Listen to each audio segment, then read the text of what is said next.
Bonjour à tous, dans cette vidéo, je vais vous présenter la règle loto des syllabes du jeu L'irodingo syllabes-mots. L'objectif pédagogique de la règle loto des syllabes est d'apprendre à construire des syllabes en combinant des phonèmes, sachant qu'en français, un phonème s'écrit en une ou plusieurs lettres. Les joueurs doivent savoir reconnaître les lettres de l'alphabet et reconnaître leur prononciation la plus courante, ce qui est généralement enseigné en grande section de maternelle.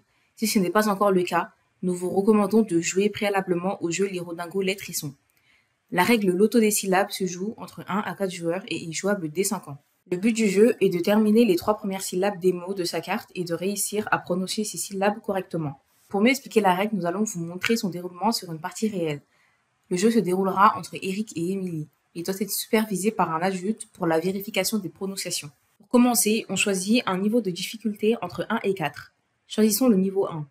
Chaque joueur prend une carte de loto de niveau 1. Les niveaux de difficulté sont indiqués en haut à droite des cartes. On pose sur la table face cachée tous les jetons ayant le niveau 1 indiqué au dos du jeton. Le jeu démarre. C'est Emily qui commence. Elle doit piocher un jeton, le retourner et le montrer.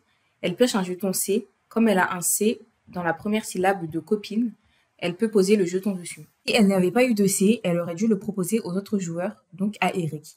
Et si aucun des joueurs n'a le phonème dans les premières syllabes de sa carte, le loto, le jeton est mis de côté. C'est au tour d'Eric. Il pioche le jeton A et le pose sur le A de gare.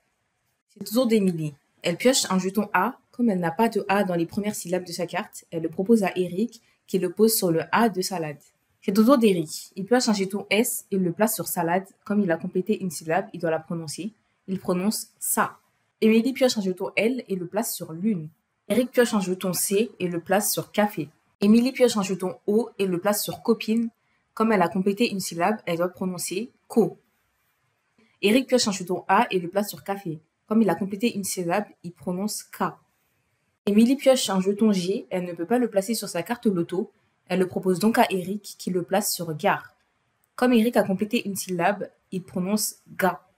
Eric a complété les 3 premières syllabes de sa carte loto, il gagne donc la partie. La partie continue. On continue à piocher des jetons jusqu'à ce que tout le monde ait terminé ses 3 premières syllabes et ait gagné. Si vous faites une deuxième partie avec le même niveau, échangez-vous les plaques. Des plaques de loto supplémentaires que vous pouvez imprimer sont proposées dans le manuel pédagogique que vous pouvez télécharger gratuitement sur le site arithmo.net, rubrique téléchargement.